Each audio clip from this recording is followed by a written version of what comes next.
Coach Collins, who joins us now, the Northwestern head coach. Hi, Coach. How are you? Good morning. It's been a long time. Good to be talking to you. Okay. A week ago, this would have been a great interview. Now you lose to Purdue, so let's try to salvage this and make it a good interview. Can you do that? I'll put the pressure on you. I'm always in a good mood. So I'll deliver for you. What is the general consensus? Did the win against Michigan put you in the tournament? I'm not sure. I mean, you always want to try to control what you can control by continuing to win. If you ask me, of course, just like most coaches with their teams, I feel like we're good enough. I feel, we've done a lot. We have 5 true road wins in the Big Ten, which isn't easy. We had a good non-conference slate and picked up some good wins there, and 10 wins in the Big Ten. So. I thought we needed to win more games than we lost in the Big Ten to be in the mix, and the Michigan win gave us that 10th conference win, and it's kind of crazy the way it happened with the long pass and the finish, and so I'm hopeful, but the best thing we can do is go to the conference tournament and keep winning. The expectations when you got to Northwestern were what? Well, the expectations I put on myself were high. I was excited by the challenge and the opportunity. It's kind of the way I'm wired. A lot of people, discouraged me from coming to a place like this. I was at Duke. I was at my school. I was working with Coach K, a lot of winning, coaching a lot of great players, had a great life. And, to go somewhere that was kind of, had no tradition, didn't have the winning culture. Great school, great city, my hometown, but really no basketball history to speak of. That was an exciting challenge for me. I wanted to come in. I knew it would probably take a little time. Didn't know how long it was going to be, but I believed right away. I believed this was a place that could become good, that could become a program that could be relevant year in and year out. I just thought that we had a lot of things going for us with where we were right outside of Chicago in the Big Ten, really good academic school. Just thought it was a great opportunity, and I had to go out and get the guys and the players that were wired like I was that would want the same challenge. How long were you with Coach K? 17 years total, 4 as a player and 13 as an assistant. So quite a few years with that guy. I soaked up as much as I could. But was this the first head coaching opportunity you had? Well, I had some discussions with some schools. Nothing for me just felt right. I mean, I'm a big gut feel guy, and go with your heart and what you feel. And I just never really felt it with any of the other situations when I talked to places. And this one was just a little different. The timing was right. I felt I'd been at Duke for 13 years. I had the opportunity to be with Coach K for 2 Olympic cycles and be a part of 2 Olympic gold medal winning teams. And I just felt this situation. And, I grew up right by this campus, went to high school here. I love Chicago. I loved everything this school represented. It reminded me a lot from the people perspective of what Duke was. And, again, I was excited by the challenge of doing a lot of firsts. And so it just all kind of came together and was the right time, right place. And it's been a great fit. I love it, and I really have loved watching this program grow over the last 4 years. Do you tell Coach K you're leaving, or do you ask him about leaving? At first you ask, and, it was funny. He was probably the biggest champion, for this situation for me. I mean, no one knows him. No one knows me like he does. He's been around me. He coached me. He knows my personality. He knows my strengths and weaknesses. And when Northwestern contacted me and I went to him for advice, he told me I had to do it. He was the one. He said, "This is perfect for you. It's everything you're looking for. It's a place where you can make a mark. You can leave a legacy." He said, "You got to go do this," which made me feel good because that's kind of what I was feeling as well. I'll put this delicately as only I can. You were known as a shooter. Don't pull any punches. Okay, Dan. okay. Come at me. Okay. Come on now. So somebody who didn't play defense, how do you teach defense for somebody who didn't play defense? That's a good question. I get that often. I never got in a stance much when I played. My viewpoint of defense was outscoring my man. I felt if I outscored my man, then I played good defense. But it's something that we've had to hang our hat on as we've built our program because, quite frankly, we hadn't had the firepower, especially in our conference, to match up with the likes of the Wisconsins and Indianas and Michigan States and so on and so forth. Keep going down the line. So we had to become a hard-nosed defensive team to be able to be competitive.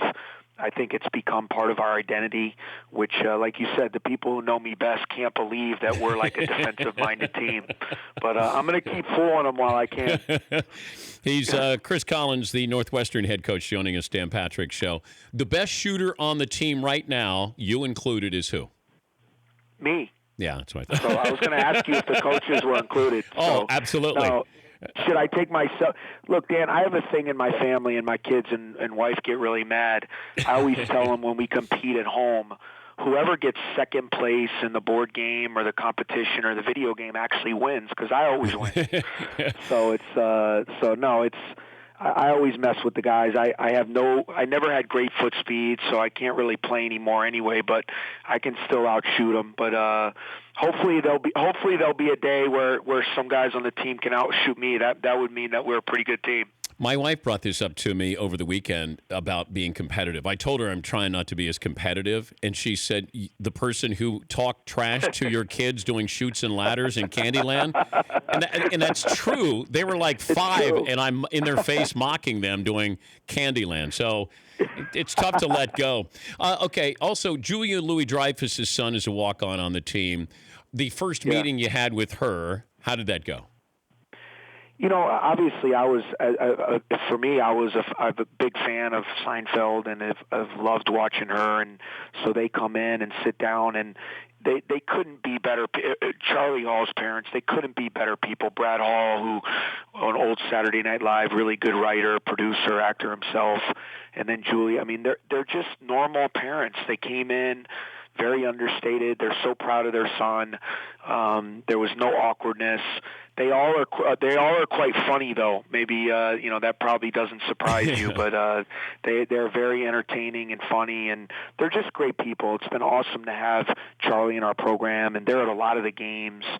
And they're just in the parents section, and they're just regular parents, which I love. I mean, you got probably the most famous comedic actress of all time and everything she's accomplished, but yet when she's around here, she's just Charlie's mom, and I respect that so much. They're awesome people. But do you feel like you have to give him a little extra playing time if you see Julia Louis-Dreyfus in the stands there, Chris? Have you put him in? Quite there yet. Oh, okay. But I tell you what, though, he's great to have on the team, and he's really added. Sometimes even though he doesn't play as much out there, just his personality, he keeps everybody. He's the comedian, he's the high energy guy that keeps everybody loose, and he's been a great addition for our program. Steve Wojciechowski just slapped the floor listening to this interview. Just letting you know. Did you ever slap the floor? Lay off him. That's my guy. Chris, did you? That's my guy. Do you think I could take Woj in a shooting contest? No way. Wojo's underrated offensively. I'll tell you that. He's overrated defensively. He'll get after you now.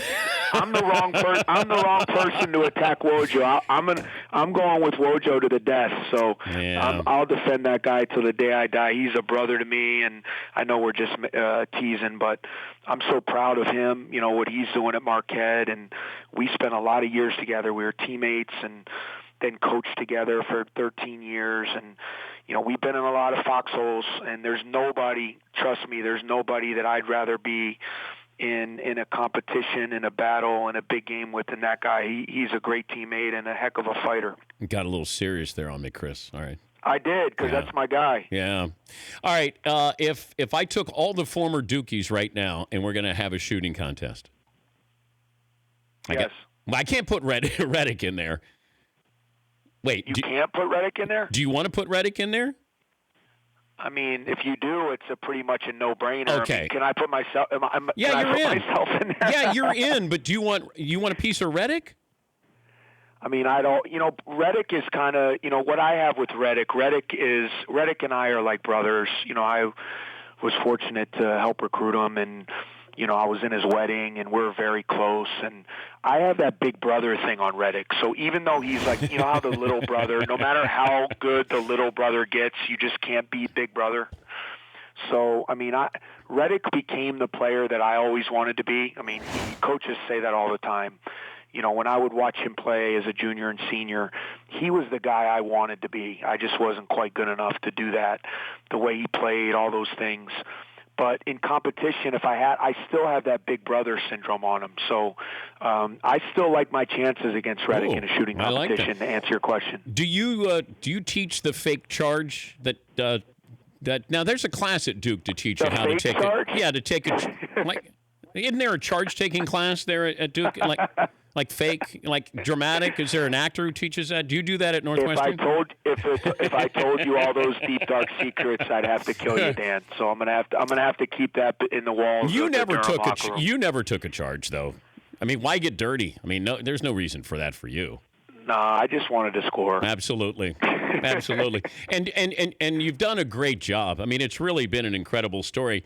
And you need the perspective of understanding Northwestern and where they were to where they are now. So congrats. That's a big jump, but people are never, ever, ever going to forget that moment when you beat Michigan and how you beat Michigan. And of course, you designed the play. Must have been practiced many, many, many times in practice, right?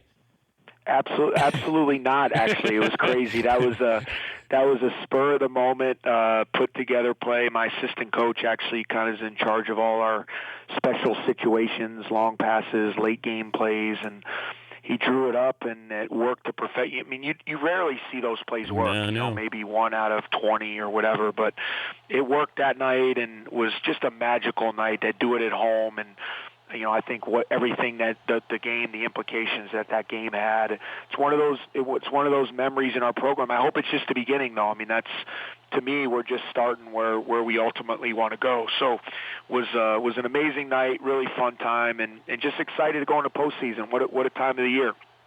Hey, Chris, congrats. Been great. And your poor dad watching you play, man, or coach. I feel bad. It's torture. That's why I've been happy the last couple games. He's been assigned to work while we've been playing, so it's been good for his mental health. He can just look at the score afterwards and not have to deal with the 2 hours of torture. Congrats. Good luck in the tournament, Chris. All right, thanks, Dan. You're the best. All right, that's Chris Collins. He can still shoot better than you can. Just ask him. I love that. Continental Coach's Corner brought to you by Continental Tire. We love these folks, and you're going to love the tires. Go to ContinentalTire.com.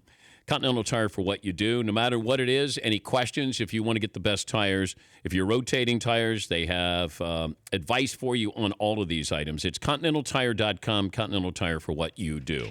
The Dan Patrick Show, weekday mornings on Audience.